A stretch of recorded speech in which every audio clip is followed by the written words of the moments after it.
thanks to all of you for coming. It's such a gorgeous day. It's probably the nicest day of the year so far, so we both feel so honored that you decided to spend your day indoors, or at least a couple hours of your day with us. Julie and I met about 2 years ago when my first novel, The Repeat Year, came out, and I did a reading in Ann Arbor, Michigan, where I did graduate study. I went to the University of Michigan, so I was kind of visiting the area, and Julie was there with another writer friend of ours, and we got to meet, and so I was able to kind of lure her to Wisconsin because she has family connections here, so we were so excited that the Hedberg Public Library was going to host us to talk today. So yeah, maybe we can just start by saying a little bit about our books. Sure. And then we have some kind of questions that we're just going to ask each other, and then we're hoping to address any questions that we don't cover that at the end. So do you want to talk a little bit about 5 Days Left first? Sure. So 5 Days Left is my first novel, and it tells the story of two people who have 5 days left with the people they love. One is a woman named Mara, and she's a lawyer in Texas, and she has been diagnosed with Huntington's disease, and she's thinking that maybe to spare herself and her family from the devastating effects of that disease, she'll take her own life, and she's considering doing that in 5 days. She is friends anonymously. She's part of an anonymous parenting blog on the internet. And she's been on that blog for about a year, or 5 years actually, and she's made quite a few friends there. And she goes on that blog every day to discuss various parenting issues. And one of her friends is a man named Scott, and he lives in Royal Oak, Michigan. And he also has 5 days left with someone he loves. He has been looking after a little boy who's 8 years old for a year while the boy's mother's in jail. But the boy's mother has been released from jail, and in 5 days, this little boy is set to return to her. And so the book follows Mara in Texas and Scott in Michigan, and then as they go through these last 5 days. And it also follows both of them as they interact on the blog.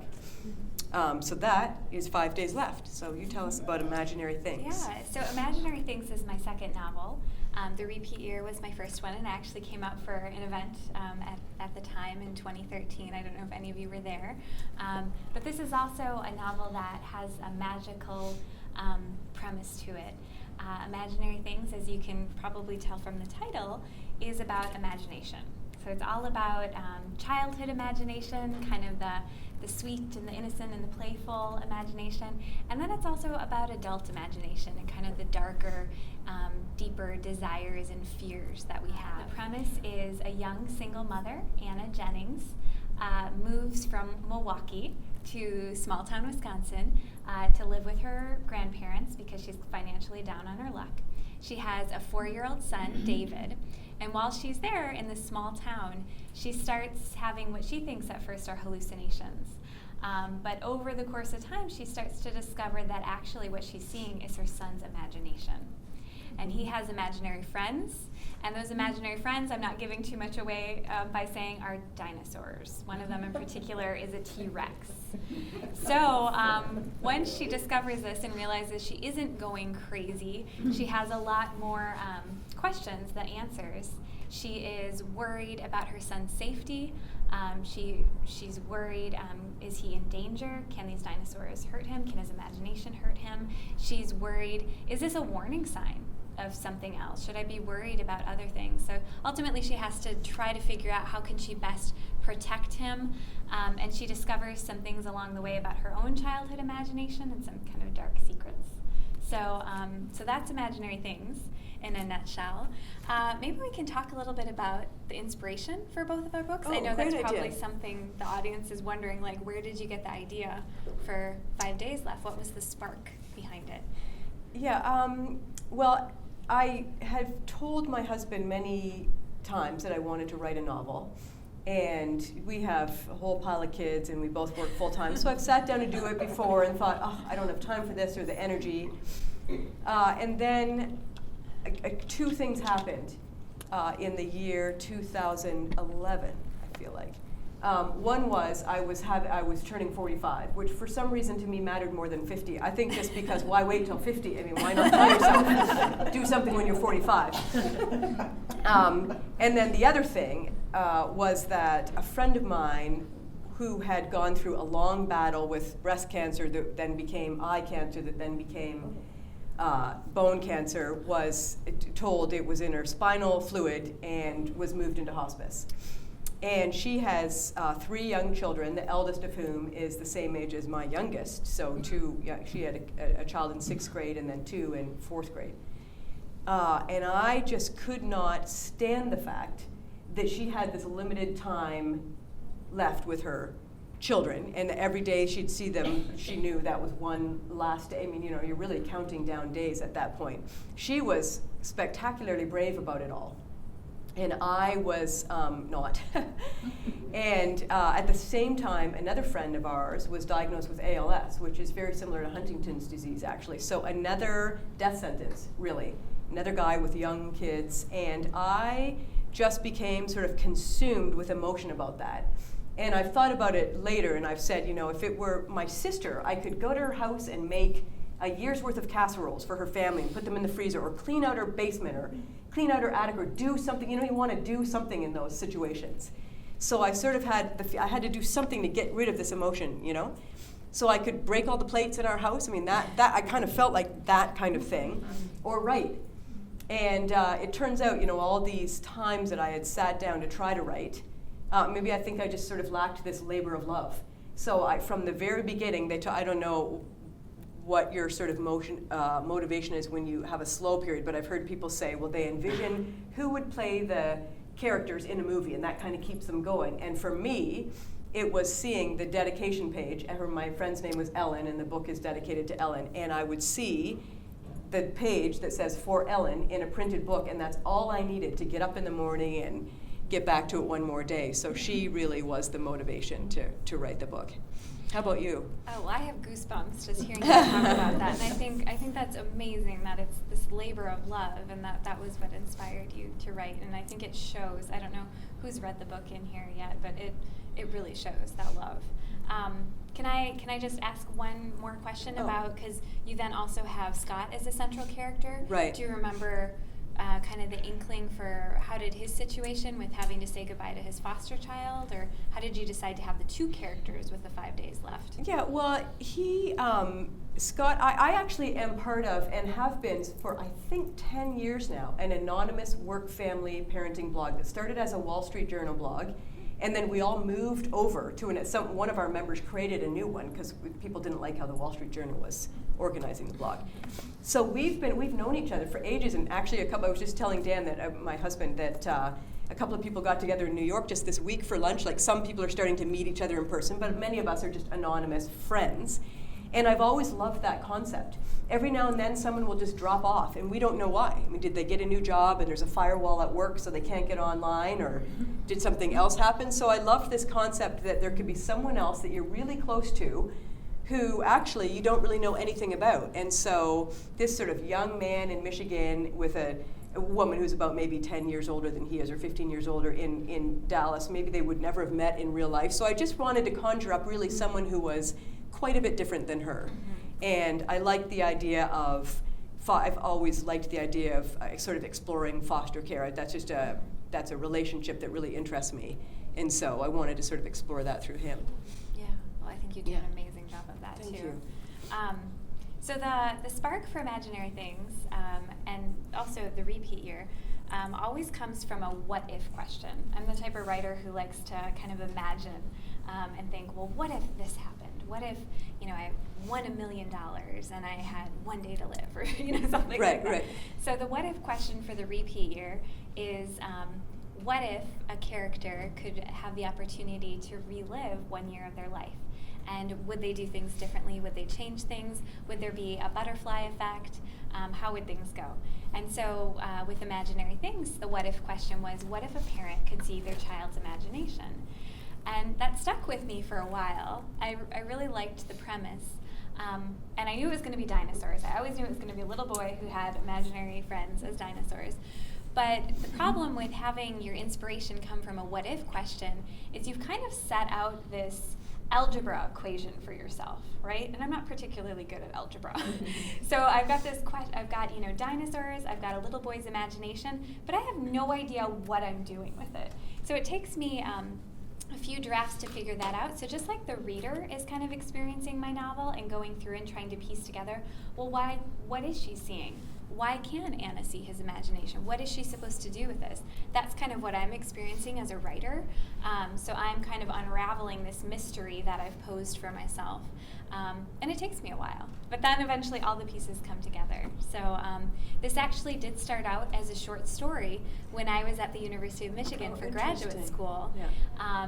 And I realized at the time that it was just too big to be housed by one short story, that it needed to be a lot longer. So ultimately it took on a life of its own. So when I finished the repeat year, I knew I had to go back to Anna and David and the dinosaurs, and then it kind of branched out and sprawled out into an entire novel.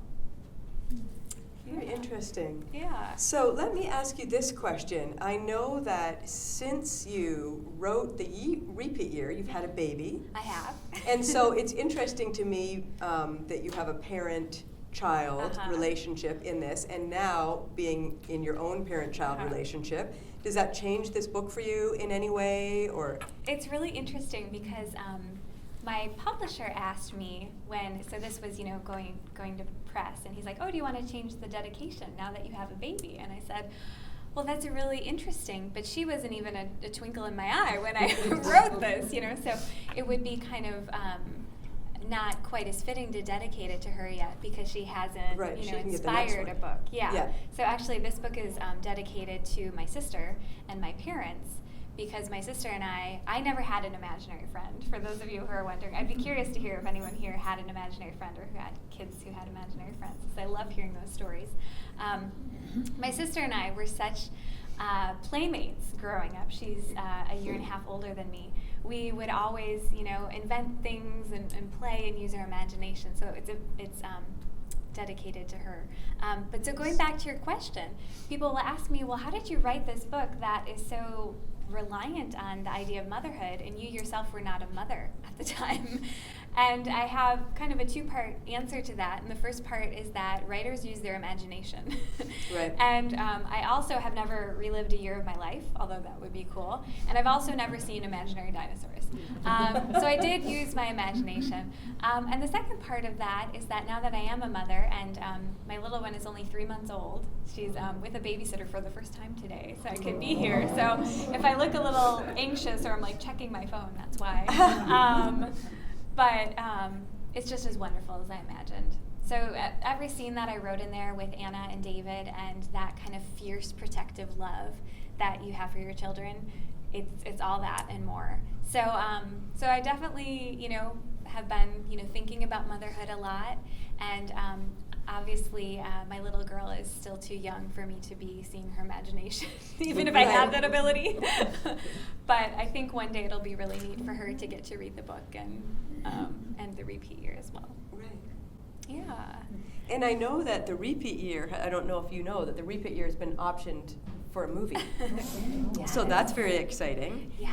And I think it's not so easy as because you are the author of the repeat year, you get to write the screenplay, right? But is that something you would ever be interested in, writing a screenplay for your own book or for any other book, or just as a standalone, as a screenplay, independent of a book? So actually, the screenplay has already been written for the repeat year, and I've gotten to read it, and it's very funny. So I don't know how many of you have read the repeat year, but I think there is some humor in the repeat year, and the screenwriter just did a wonderful job of even playing up that humor.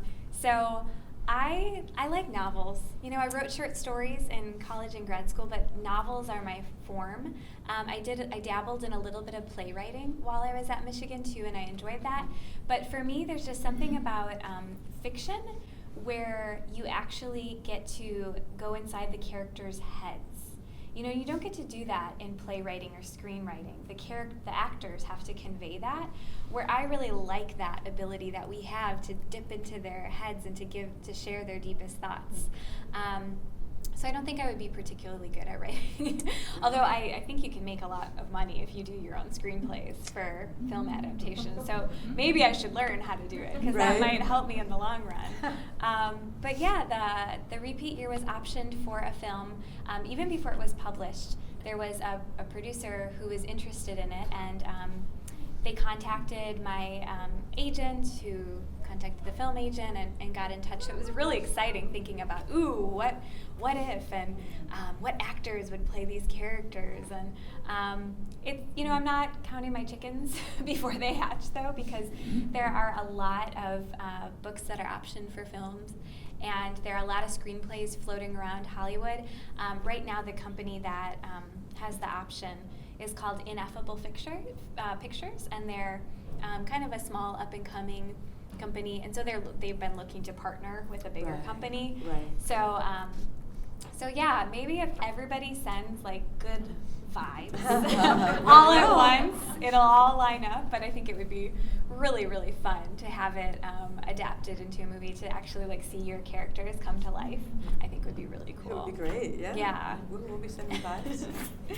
So I have a question for you, Julie. So the old adage for writers, everybody's heard this before, is write what you know, right? Everybody says, write what you know. And I teach creative writing at UW Waukesha, and I kind of say I don't quite believe that old adage. I say, well, you don't have to just rely on your experiences. So can I ask you how much, if any, of this novel is based on your own experience? You've already told us a little bit about your friend. And then did you need to do any research? And if so, how did you go about conducting it?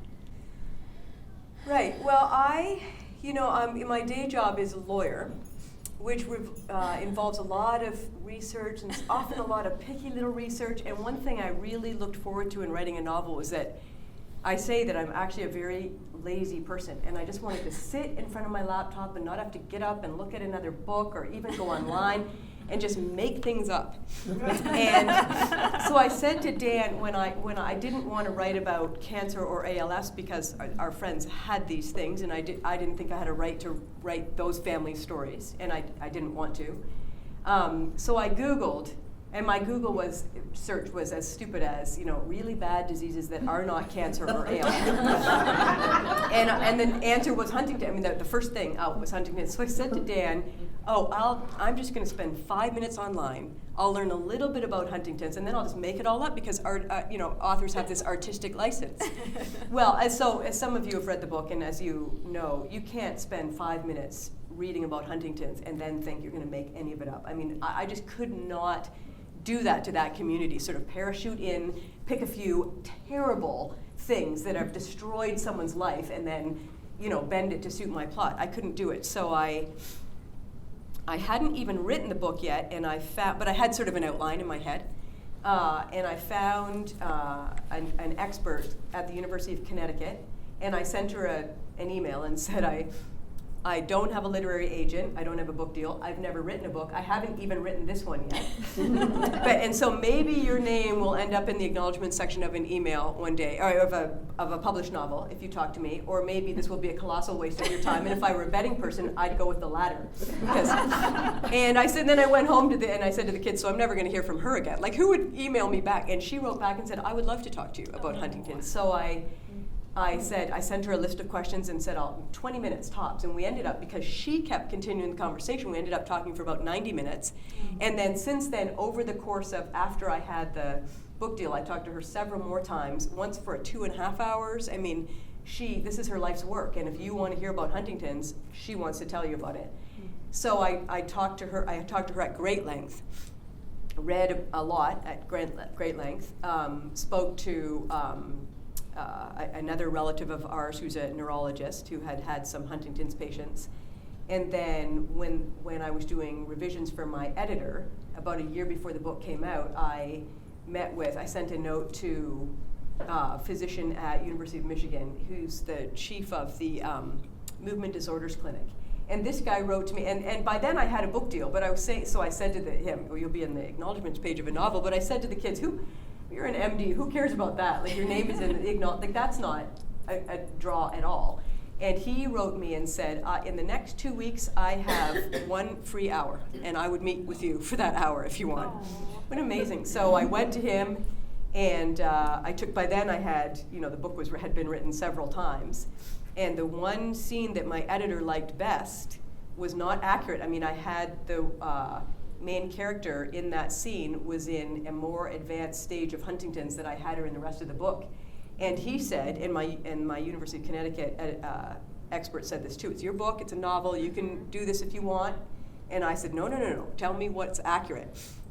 And so I rewrote that whole scene with his input to make it accurate. But he was very interested in it, and very interested in helping, and I think they're interested. If you want to get the disease right, they want to help you get the disease right. And so I ended up doing, at times Dan would say, you're not writing a textbook on Huntington's. It doesn't have to be, but I just felt this obligation to write it. So this was a case of writing what I had no idea about. And then why stop there? Then every other thing in the book, there's so much to be. So I ended up consulting a lawyer about legal, limited guardianship in Michigan, and after a while you can kind of get carried away, which I did. Yeah. So your skills as a lawyer and researcher. I know. I kept saying, shoot, I didn't want it. This is not what I wanted to do. Yeah. Well, I will say the research, I didn't do quite as much research for Imaginary Things as I had to for the repeat year. You talking about kind of the medical research you did reminds me of the repeat year, because the protagonist is an ICU nurse, and I'm not a medical person. So fortunately, I have a lot of friends and family who are medical people. My husband is an emergency medicine doctor, so he would be kind of my person. I would be like, okay, I need a really bad disease. Somebody's in a rollover car accident. What kind of injuries could you expect? Or what kind of drug would put someone into anaphylactic shock if you were, allergic to it? So he was very convenient to have on my side. For Imaginary Things, I will tell you a short story because this shows how different my research was from yours.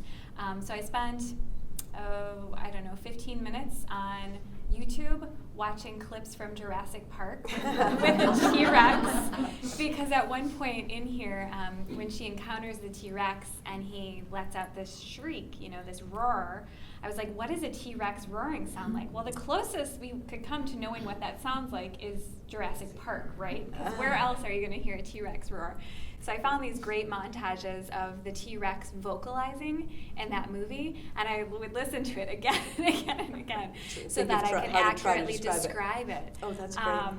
But I did read, for those of you who are interested in Imaginary Friends, I did read a really excellent book on Imaginary Friends. I mentioned it in my acknowledgement section. Can give you the name of it. It is called, by Marjorie Taylor, who's a psychology professor, Imaginary Companions and the Children Who Create Them. And I thought that was a really fascinating book on basically, she did case studies, she looked at children and talked to children who had imaginary friends, because there's a lot of myths about children who have imaginary friends. I think maybe we, now I can't think. What is the Stephen King horror movie with the little boy and the red rum? The Shining, thank you. I think a lot of times we think, kids who have imaginary friends are somehow really deeply psychologically disturbed, or they're somehow like seeing spirits or ghosts, and or we think they are not going to be able to interact well with other children. They're lonely, they're loners, they don't know how to, have friends. And so it actually was an excellent textbook, written, not like a textbook, written in a really kind of engaging, fun way, about this phenomenon. And you find out that actually these kids are more creative, they're really good at socially interacting with other children, very bright usually. So that was kind of the research besides my YouTube Jurassic Park videos that I did for Imaginary Things. Oh, that's interesting. Yeah. And I wanted to ask you, because I know you did your undergrad in creative writing, and then you did a master's in fine art in creative writing, and now you teach creative writing. I do. So do you ever not want to hear, so you are involved in creative writing all the time. I wonder if somebody ever starts, like a student or maybe a fellow student when you're in your MFA, starts describing a story that you that's sort of similar to something you wanted to write. So do you have to sort of say, no, you have to leave the room? Or are there just so many angles to every story that's never been an issue? You know, that hasn't been an issue. A lot of times, though, you do run into other writers who, you know, you're reading their work or you're sharing their work, and you're like, ooh, I wish I had thought of that. That's really good. But, you know, our code of ethics is that we don't steal ideas, right? Right. We steal ideas from, you know, our life all Right. the time, right? We kind of, we're From our children. Yeah, we're like little magpies that go about collecting shiny bits that then we kind of rearrange into a nest in our books. But no, I haven't really had that happen too much. And I would say, so, you know, a lot of people will ask about the MFA. Is it necessary to be a writer? Do you need to actually get a degree? And clearly, Julie here is an example of you do not need one, right? You can go the life route and get an interesting career and, you know, eventually try to carve out time to write a novel, which I'll ask you about a little later. But for me, because since I was 8 years old, I knew I wanted to be a published author, I've always been on that track. I never had another kind of desire to be anything else. I've always wanted to be a published author. And so anything I could do that was going to help achieve that, that was the path I was going to take. Some people will say, oh, an MFA program, it churns out all the same types of writers, you know, that we have all the same aesthetic. We're all, you know, writing, you know, these literary stories about people's marriages falling apart or something. And I will say that, yes, there are people who write that way after they've been kind of institutionalized by an MFA program. But I'm an example of kind of an outlier. While I was in MFA school, my professors kept saying things like, oh, your book really has commercial potential. And they would say this with great surprise, like, wow, it could actually sell, right? Because the idea that there's this dichotomy between literary fiction, you know, which is so serious and no plot, no whatever, plot's a dirty word in literary fiction. It's just deep thoughts. And then there's, you know, this genre fiction, this commercial fiction, women's fiction, magical realism, mystery, suspense. And it's somehow bad if your books sell. So I did, you know, have to fight that a little bit in MFA school, although I had some really wonderfully supportive professors and colleagues, people who are, you know, thanked in my acknowledgement section because they were so helpful. And as for teaching creative writing, I would say that if I am going to have a day job, that's, even though I take home so much grading and it makes it really, really hard for me to do my own writing, it is so absolutely worth it.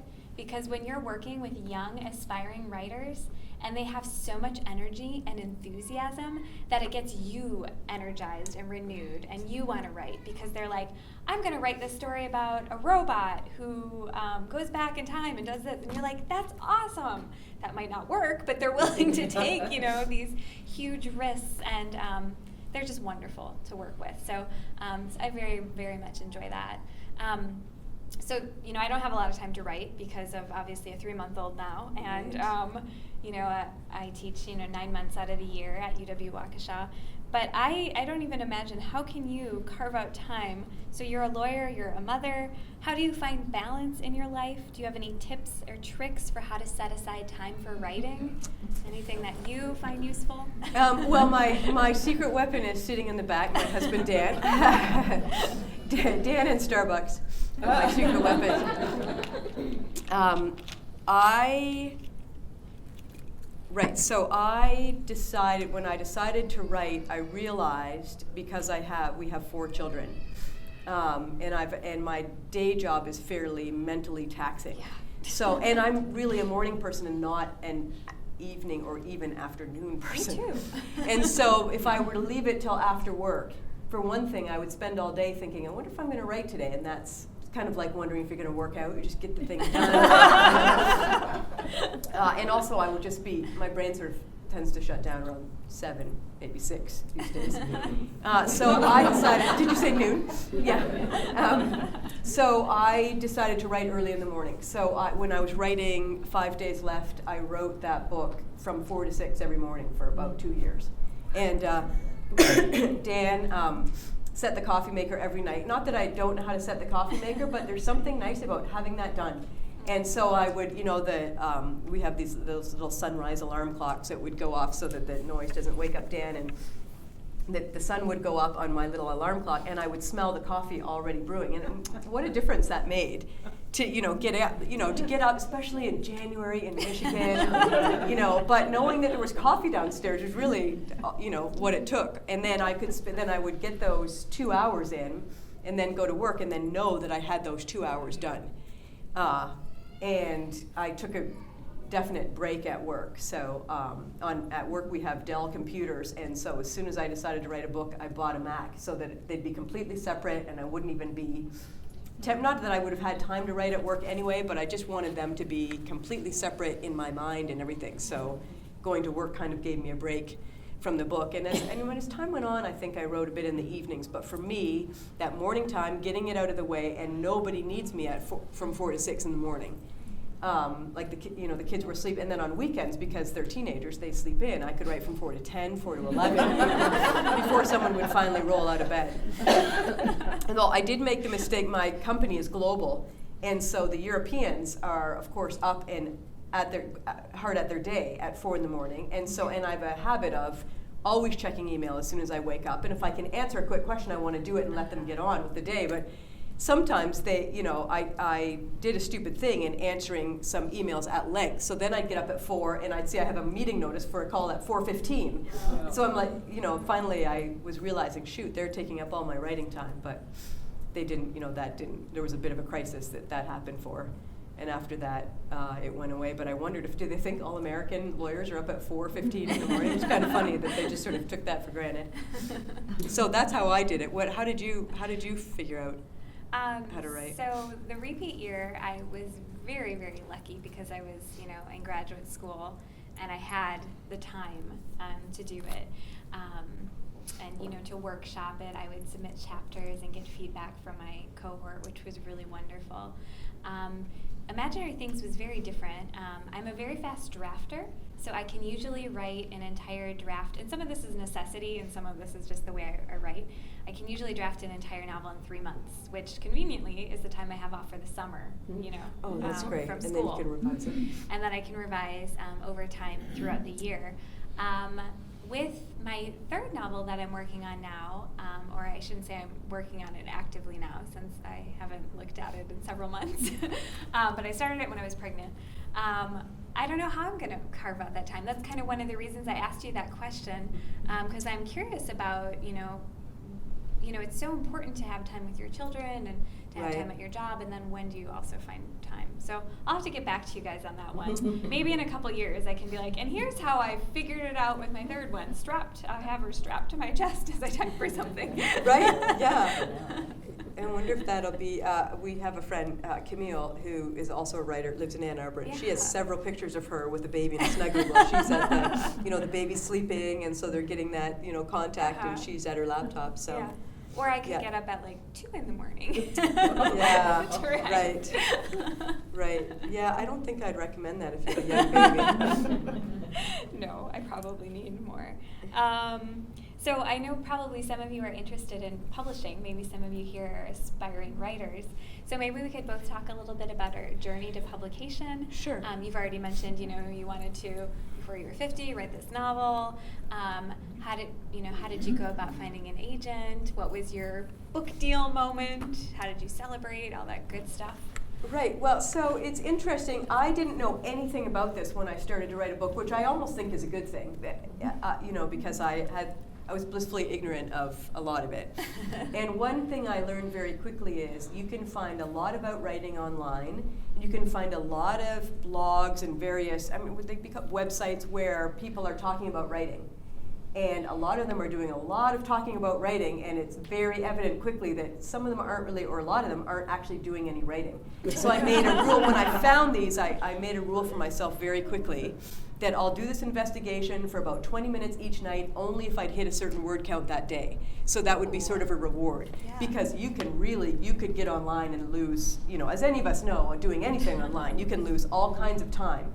So there are all these different programs I know you can get, Write or Die or whatever, that shut off your internet. And I didn't have to do that. And the other thing about 4 in the morning is no one's online, but I had that rule. But so each night I would learn a little bit more about about the publishing process, and the things I learned were, if you want to get your book published by one of the, Penguin or any of the HarperCollins, these big guys, and all their various imprints underneath them, they won't look at any manuscript that gets sent to them from a regular person like us. So you need a literary agent. So that's sort of step number one. And there are great sites. The one that I like the best is Query Tracker. And I think it's querytracker.net. And it lists all of the agents, mostly in the US, although it does list others. And also talks about the genres that each of them represent, because some agents only do sci-fi, and some do everything but sci-fi, and some do just young adult, and some do, so there's agents have specialties. So I started looking at those websites to figure out what agents to send a request to. In the publishing world, they call it a query. So you send, most of these are by email. Some you can do by regular mail, but mostly email. So you send about maybe 250 words describing your book.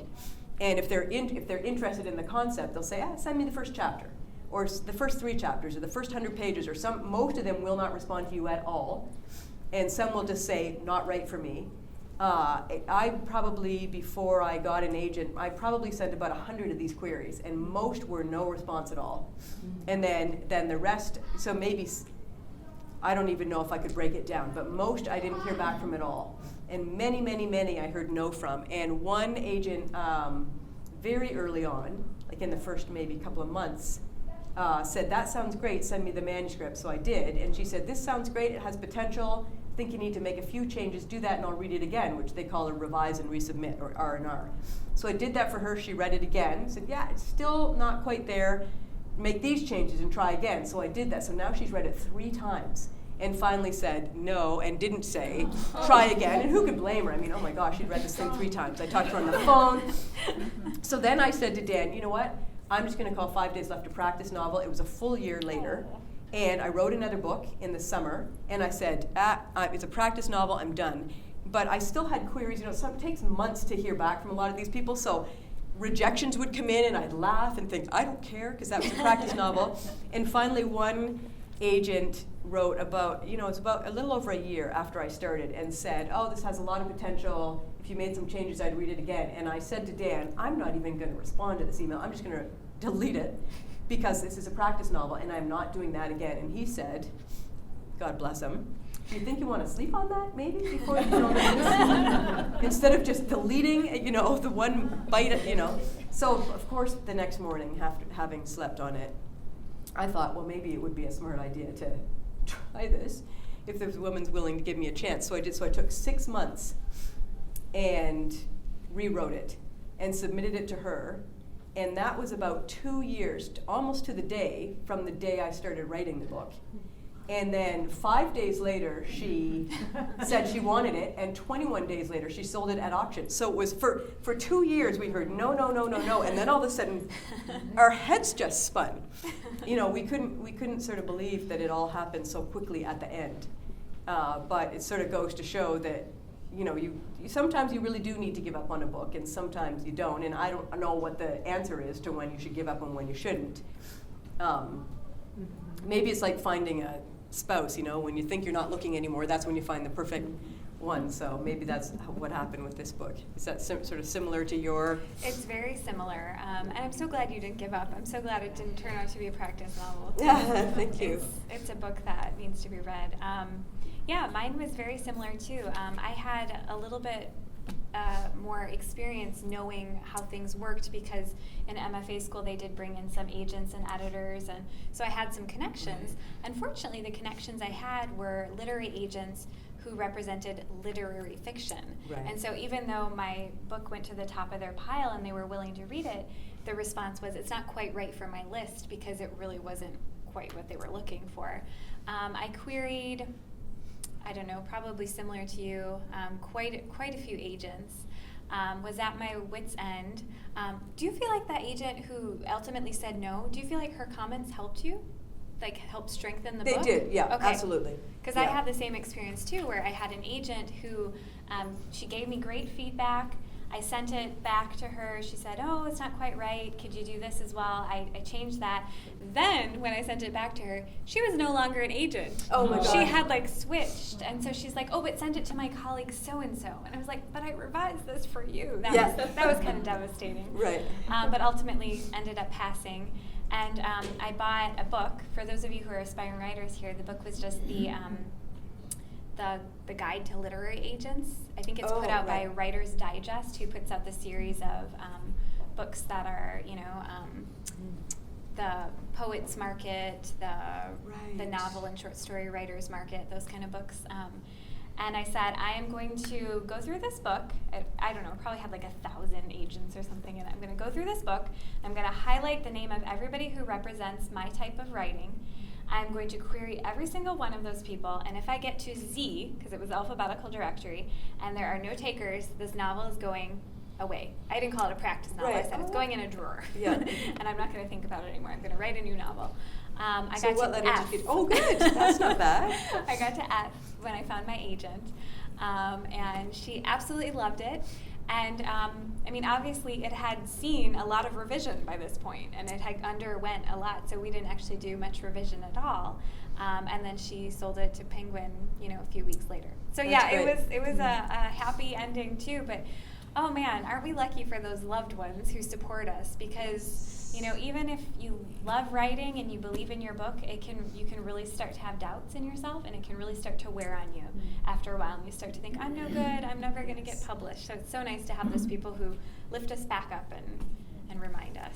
Right, and that's a really good point, and what I think surprises us even as we're writing the second or third or fourth books is that those moments don't really go away. So you write one book and it gets published, and you would think, oh, you'll never have doubts again. And you do every single time. So it's nice to have, if you're a writer, if you have a writing group or online or in person or even other writers that you know, it's so nice to trade those stories because everybody feels that way too. I don't know a writer who says, oh, no, I just write it and I just assume it's going to be great. And they all... If they do, we don't like them very much because they're kind of full of themselves. Right. I know some writers kind of have this taboo where they don't talk about their next work in progress, but I know you've been feverishly working on your second book and kind of finishing that up. Would you mind telling us a little bit about it, or is that kind of under wraps? I don't mind. No, I don't mind telling you about that one because it's finished. Okay. I don't think I really even mind. I don't think I've been at this long enough to have any of these taboos yet. Maybe I'll develop them over time, but so far I haven't. Yeah. This second book should come out 2016, I think. Okay. With Putnam too, same under Penguin. And it's currently called Untethered. I'm not sure that title will stick, but it seems to have not gone away yet. And it is about a stepmother who has been raising her 15-year-old stepdaughter full-time along with her husband. And the woman's name is Char.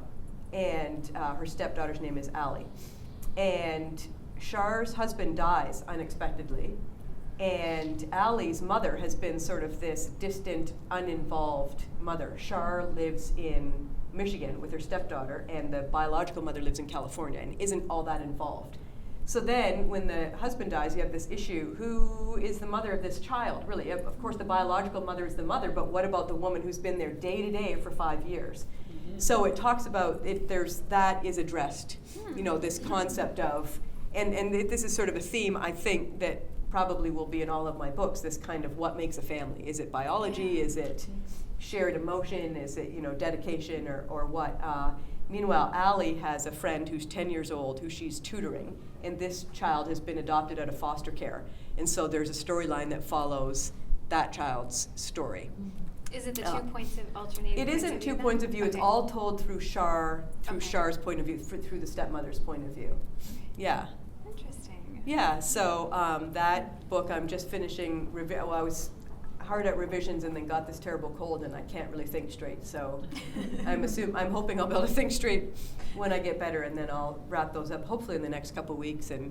But at this point, as you know, you kind of want to move on to the next one and be done with this one. So what about you? So you have 2 finished, and you're working on, well, you're Yeah, contemplating a third. You I'm started contemplating a third. I have about 5 chapters of a third, so I'm a little bit superstitious to say too much. But I will say that I'm really liking it. It's been really fun to write, and it is also set in Wisconsin. It's also has a magical realism premise, and it's about 2 sisters told in alternating points of view. And there is a lake house in their family for the past 100 years, and something magical happens there. That's about all I'll say. I won't tell you what the magical thing is, but I'm really excited to get back to it. My kind of absurd goal was, before I go back to teaching in the fall, I'll have a draft of this finished. Oh, ha, ha, ha, because I'll be on maternity leave. Oh, that didn't work. Oh, right. So Last much. fall. Right, yeah. Yeah. So hopefully I'll get back into a routine with it, because I'm really excited about it. Right. Turns out maternity leave is not the same as vacation. No, it is not the same. Yeah. Oh, no. I know, right. A lot less sleeping involved. Right. So I don't know how we're doing on time. Perhaps we could open up the question, open this up to questions from the audience now, or maybe we've covered a lot of your questions. Yeah, over here. So when you submit the book to the literary agent and that person wants you to make revisions, like wants you to rearrange things, make different things happen, or how does that work? It totally depends on the agent and the book, and then of course you can say no, right? So some people want such changes that, and I've heard writers say, this agent wants such changes that the book will be different, and there's no guarantee they'll take it anyway. Yeah. Right. So I'm not going to spend 6 months completely changing it to something I don't agree with. So you really have to look at these, if you get these revise and resubmit requests, and think, do these make sense? And if they make sense, why not go ahead and do them? And then you have a new improved manuscript, so even if that agent doesn't take it, now you're shopping a new and improved manuscript. But if you don't think that the changes will make it new and improved, and then you're going to send this version to that agent, but you're going to send your old version to other agents, that gets a little bit messy. So in that case, you might say, well, thanks very much, but I'm going to move on. So it totally depends. Sometimes they want huge changes, right? And sometimes I've heard people say, it's got to the whole. I've heard somebody was writing a commercial. A friend of ours in a group. We're in this Facebook group of published women writers, and just a wonderful source of information. But somebody's agent wanted them to change a contemporary thing to historical fiction. I mean, that's a huge change. Go from 2014 to 1033. I mean, I couldn't do that just because it just requires so much reading. I'm too lazy for it, but. Yeah, so a lot of the suggestions I got were helpful ones, but sometimes an agent will just totally miss the point of your book, and they will have suggestions for you that just ring false. And so I had an agent with the repeat year who had given me kind of like a marked up page with kind of suggestions of how they wanted me to change the book, and they wanted me to make it more chick lit. And so there were actually like suggestions like to make it more light and playful. And so like they changed Olive giggled, and I was like, I don't want her to giggle here. She's not a giggler, So I was just like, nope, you don't understand this book. Thanks for the offer, but I think I'm going to shop it around to other people. So yeah, you have to kind of follow your heart and trust your gut in some of these situations. And then the agent, it's hard for agents then have to go do this whole process to the acquiring editors at publishing houses, and that's difficult. And so if the agent doesn't love it, it's almost impossible to think that they're going to sell it to somebody, because the acquiring editors at publishing houses have this many manuscripts to read. So you really need the agent to love it. So if you get this feeling that they say, I'm not really sure, but if you've tried this, maybe I'd like it, then is that agent going to be able to turn around and be rah, rah, rah about it for the publishing houses? So that's something to think about. That's an excellent point. It's kind of also a nice way of, if you do get rejected from an agent, you can be like, well, if you didn't like it enough to really be an advocate for it and to be a champion for this book, then I didn't want you anyway, right? Because I need, sometimes I think we feel like, oh, please, just any agent, take me, but really you need the one who's, right. It's kind of a two-way street, even though we feel like we're the ones in lesser power sometimes. Right, yeah. I get it. Yes? I have 2 questions, and they're real different. So the first one is for Julie. It's kind of specific, and the second one is kind of a broad. On the chapter that you changed after talking to the medical doctor for an hour, I'd be real interested in the medical parts that you had to, make more accurate in the progression of the disease. And then, so you can think about this question. When you teach creative writing, and I'm thinking of people I know who are visual artists, it's always been fascinating to me, but I have no idea how you teach people to be creative, so you can think on that. Oh, that's a good question. Yeah. Well, I made a number of changes, but the specific one you're talking about is right before that shower scene, and she falls to the floor, and I had her falling for a certain reason that she wouldn't, and it's a little bit graphic maybe, but I don't know that would be a spoiler, really, would it? I had her soiling herself at that stage, and she wouldn't have, is what he said. She wouldn't, so she had complete loss of bladder control, and that's why she sort of fell to the floor. And what he said was she wouldn't in the stage she was in. So I had to give her a different reason to fall. So I don't know if you remember what ultimately. It was ultimately something a little bit different, but it was maybe minor enough, and I think this was his point. Yeah, it's minor enough that you could get away with it, but by that point I was so bought into wanting it to be exact that I couldn't bear to. Someone who lived with someone who had the progression would possibly read the book and say, "Oh, that's not the right progression." Maybe, and it's a little bit tricky. Well, this is the good and bad thing about Huntington's is, from a sounds like a terrible thing to say. From a writer's perspective, the convenient thing about that particular disease is that it varies in everybody, and so you almost could get away with anything. But I didn't want to rely on that. I mean, I found that would be sort of a bit of a slippery slope. So when I had an MD saying that doesn't seem accurate, I said, good enough. If you don't think it's accurate, I'm changing it.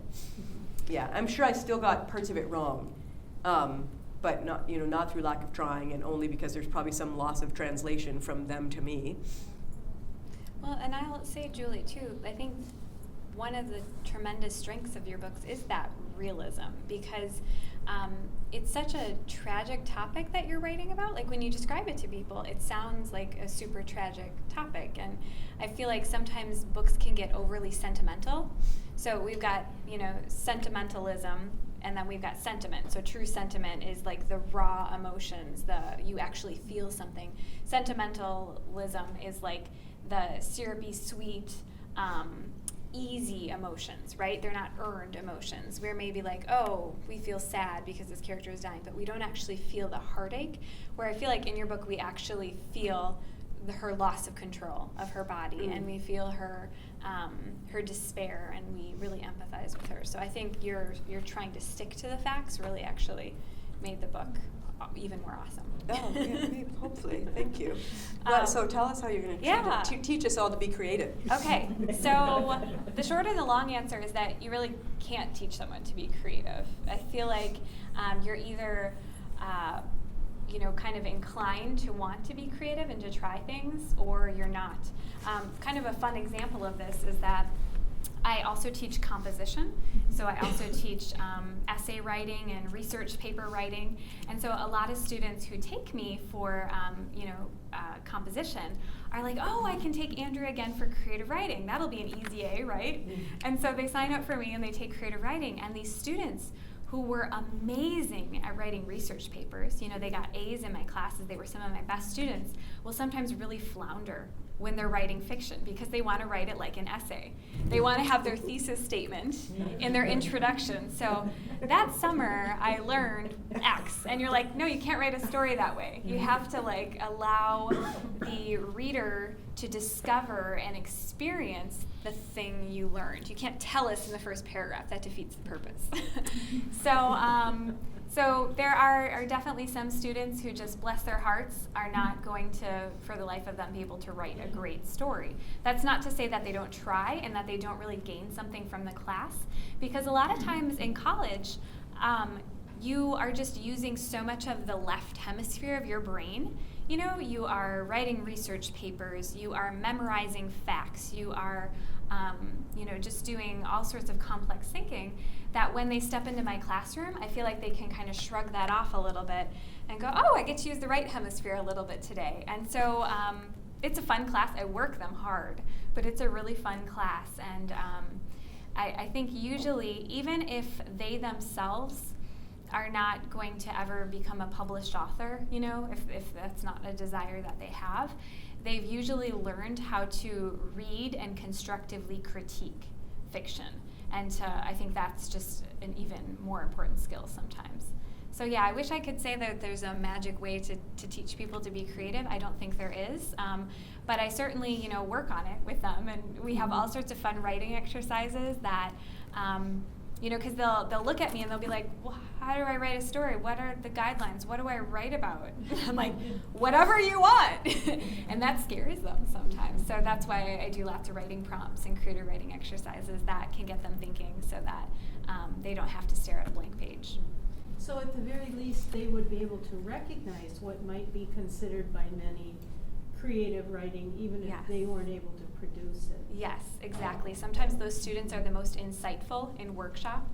We submit stories to each other and we read them and discuss them in a full class workshop.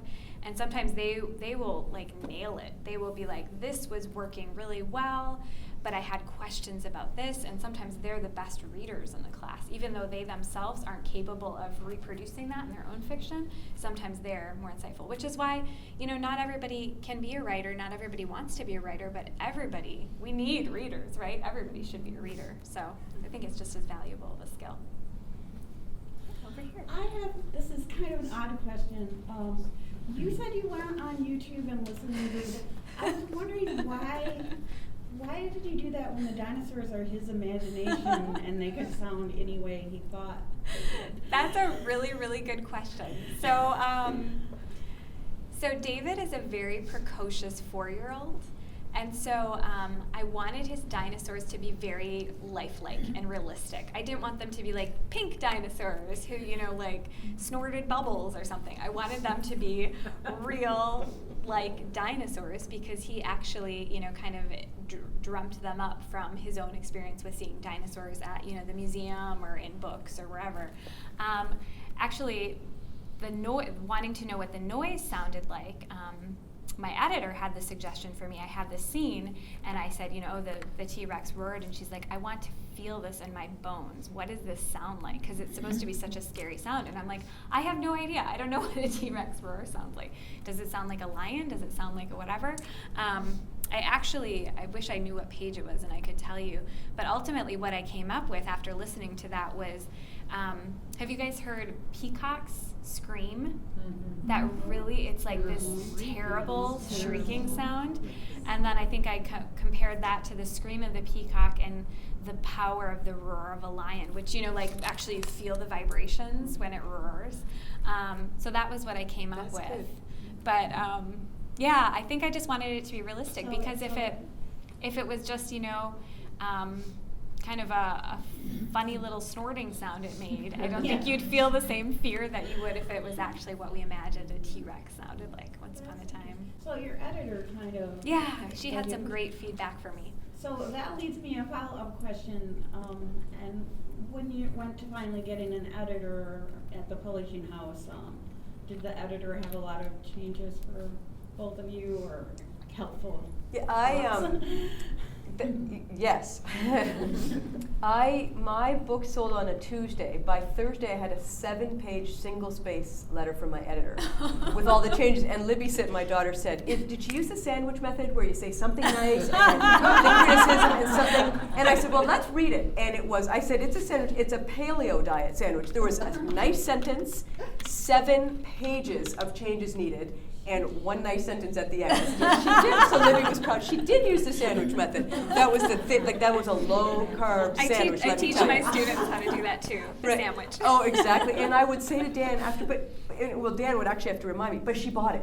Like, because you get this letter and you think, oh my gosh, she must have hated it. So he'd say she bought it. So at one point I said, I'm going to get a Sharpie, and at the top of every page I'm going to say, she bought the book, just to remind myself that this isn't a letter saying this is a terrible book and this isn't why I want it. This is, I don't know what, it was it's daunting to say the least. Did you get something like that? That's so funny. Well, you were saying you didn't have to do many changes. Not for the repeat year. For this I did. But that's so funny that you say that, because I think editors and agents assume that we know we're wonderful and they don't need to tell us anything. I don't think they realize how insecure writers really are. Sometimes you just want to be like, tell me I'm wonderful. Tell me, I bought your book because I loved this. But they don't really do that. They don't ever I feel do like it. they go straight for the throat. They're like, okay, you already know this is a wonderful book because I bought it. So here's the 7 pages of changes. For the repeat year, I had done so many revisions before that. I'm so glad that they didn't require me to do much. The one change they had me do was at the time, the year Olive was repeating was 2006, I believe, and because it took me so many years to draft and to write and revise. So it was coming out in 2013, so the most recent year that I could have known about was 2011. So they had me revise it to 2011, which you wouldn't think would require that many changes, but it actually did. And just certain things that you wouldn't think about, like, for example, it's set in Madison, and they're on New Year's Day, they're watching a football game. Well, in 2011, the football game that they would have been watching, they wouldn't have been watching NFL, they would have been watching the Badgers play in the Rose Bowl, right? So little details like that, I had to incorporate, which was kind of funny. But for the most part, it was pretty easy to change. Imaginary things, I worked on some smaller things with my editor, who had some really insightful feedback. Both line edits, the little margin comments, and kind of bigger picture things. And one of them was that she thought Anna seemed a little bit too wise for her age, because she's a 22-year-old single mother, and she, still should be a little bit immature. And so that was something that I had to look at. And I wanted her to be a character that had grown up quickly because of, having motherhood thrust upon her. But I also wanted her to be a realistic 22-year-old. Right. So yeah, over here. Well, you just mentioned line edits, and I'm curious, is all this happening by email, or they're not actually sending you physical pages in the mail with line edits, are they? I did not get. I got both. Physical. Yeah. Yeah, I got both. So, did you get just From an my email? agent, I got Oh. page edits, I think. I don't but think my agent even read most- my book. No, she did. She did, but she's not the editor type. But yeah. Yeah. So Mostly over email. Right. Yeah. So I had, they call them first pass pages at some point. So they have a page number on them and your name at the top, and at some point they don't want you to change too many words because it'll change the whole sort of typesetting. So there are quite a few stages like that. And so I would get quite a few, and then they're sort of out of order because they only send you the pages that they have a note on, and so it gets a little bit. I had a few glitches because I had a scanner issue at work too, so I had a glitch where I had to kind of redo a bunch. So it can get. I think in the mail would have been easier, but I did every now and then. I got a package of some in the mail with sticky notes, and then I would send those back or scan those back. I think it just sort of depends on what their deadline is. And the funniest thing was that I saw in the line edits where people are really getting picky. I had said something about on the other side of the glass doors, somebody was grilling chicken. But the way it was written, it's grilling chicken and then resting chicken, because we'd been watching Top Chef, so I was talking all Top Chef-y. I talked about resting the chicken on the other side of the glass doors, but it sounded like they were resting the chicken on the doors, because of the way. And so there were seriously 8 comments by different people at Penguin. What about the chicken in the doors? What about this? Sounds like the chickens are on the doors. And then they send it finally to my editor, and you can see all this different, and finally somebody said, we have got to talk about this damn chicken. So then I asked the author about the damn chicken or something like that. So I wrote back and said, I was just trying to be Top Chef-y. Like, I don't care about resting the chicken. I just changed but they're so respectful. They don't want to change it. But it was just so funny. There were, 8 people involved in the chicken on the door. Really funny. That's good. I've read the repeat year, and I also read 5 Days Left. And in both books, I noticed that you created an additional character. In 5 Days Left, it was a taxi driver. Oh, right. And in the repeat year, it was the mother's friend who was also doing a repeat year. Yeah. And I wonder what prompts you to add another character like that in the book. Yeah, like sort of a secondary character, but then who ends up being kind of significant or has a lot of personality. Yeah. I love that you found kind of a connection between our novels, because I don't know that there were Yeah. any other connections I know, right? except Yeah. that we're both, Midwestern. Midwesterners, yeah. And Yeah. you're originally from Canada. Right. So you're an honorary Midwesterner. Right, that's right. So Sherry Whitten is the experienced repeater in the repeat year.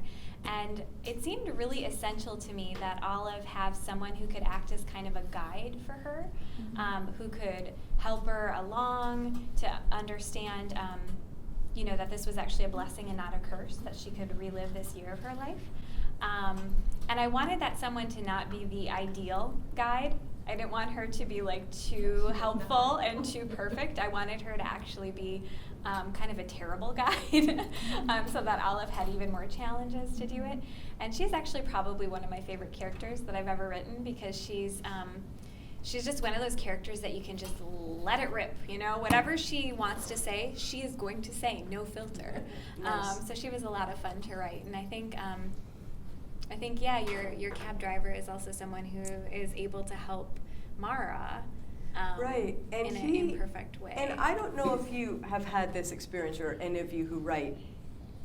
Sometimes I find when I start writing, I have a definite idea in mind, and then things just sort of come at me out of the blue. Yeah. I mean, I don't think I sit in a room like this and just have ideas come, but once I start, I think it's that active writing. It's almost like a gateway to creativity or something like that.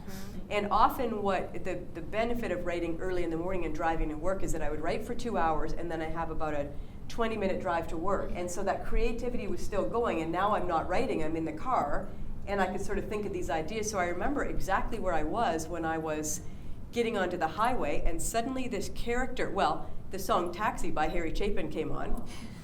And I've always, that song has a very special meaning to me anyway, and always has in my life. And all of a sudden, this character came almost fully formed. So by the time I got to work early, and I madly wrote down, I mean, the guy in the book is nothing like the character as I conceive him in the song, because in the song, he's Harry Chapin, he's this kind of thin, young, right? So the only similarity is the name. From Driving Miss Daisy. Oh, I see, right. I think of this guy more like John Goodman or Paul Giamatti we were talking about, yeah. So he just sort of came to me out of the blue. So I don't even know why, but I ended up really liking him too. I think some of those, maybe there's less pressure because they're not a main character or something, or, yeah. Right. Yeah. Maybe one last question over here. Well, I was going to say I have two. You can pick which one. Oh, no, you can ask us too. You were talking about the query letter to the agents, and you mentioned it includes a 250-word summary of the book itself. Right. I was wondering if you could be a little specific about what else is in the query letter. Yes, I would go to nathanbransford.com. Nathan Bransford was a literary agent, and he's written a couple of YA books, 3. He has a series. And he has a blog, and also there are forums where you can ask questions, and he goes, one of them is sort of how to construct a query letter. And that site, I think, answers a lot of questions about how to put together a query letter. And what you'll find is you go to a site like that, and then you'll learn from that site about other ones. So you can kind of piece it together. But I would start with nathanbransford.com. BRANFORD? Bransford with an S, so BRANSFORD.com. And then querytracker.net and agentquery.com.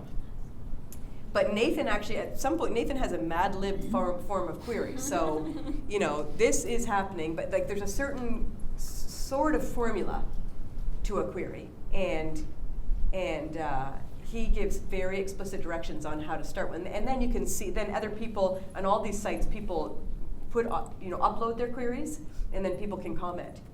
And then there's another one called Query Shark. And I think you just Google, is she queryshark.com? Janet Reed is her name. She's an agent, but she also has Janet Reed. It's REID.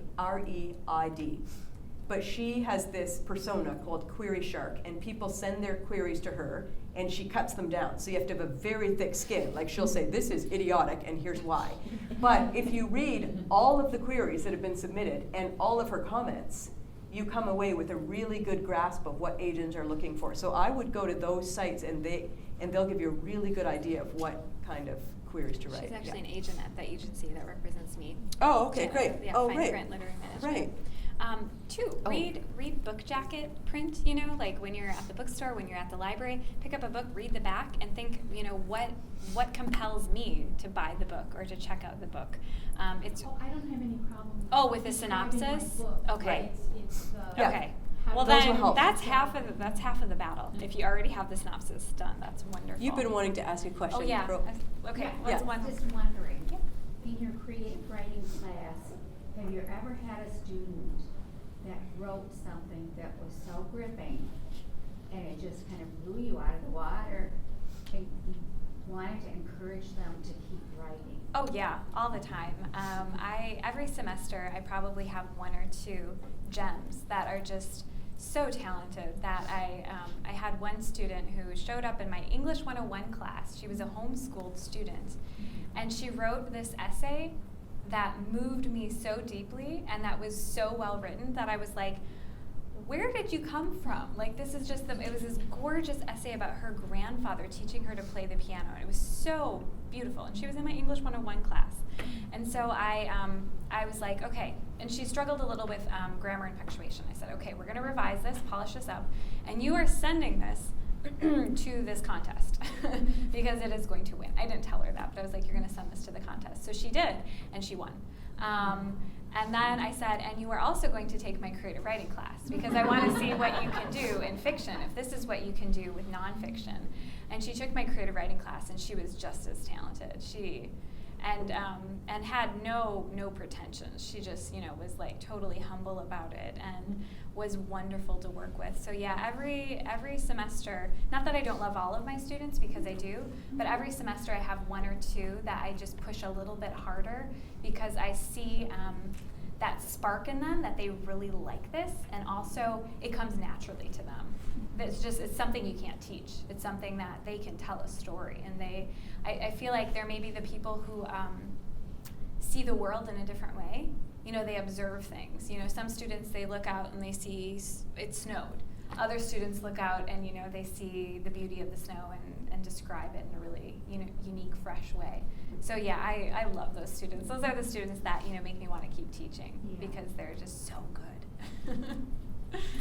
Well, great. Well, we have books for sale over here, and we have our signing pens, so we would be happy to autograph books for you. But thank you all so much for Yes, thank you attending and very spending much. your afternoon with us. We really appreciate it.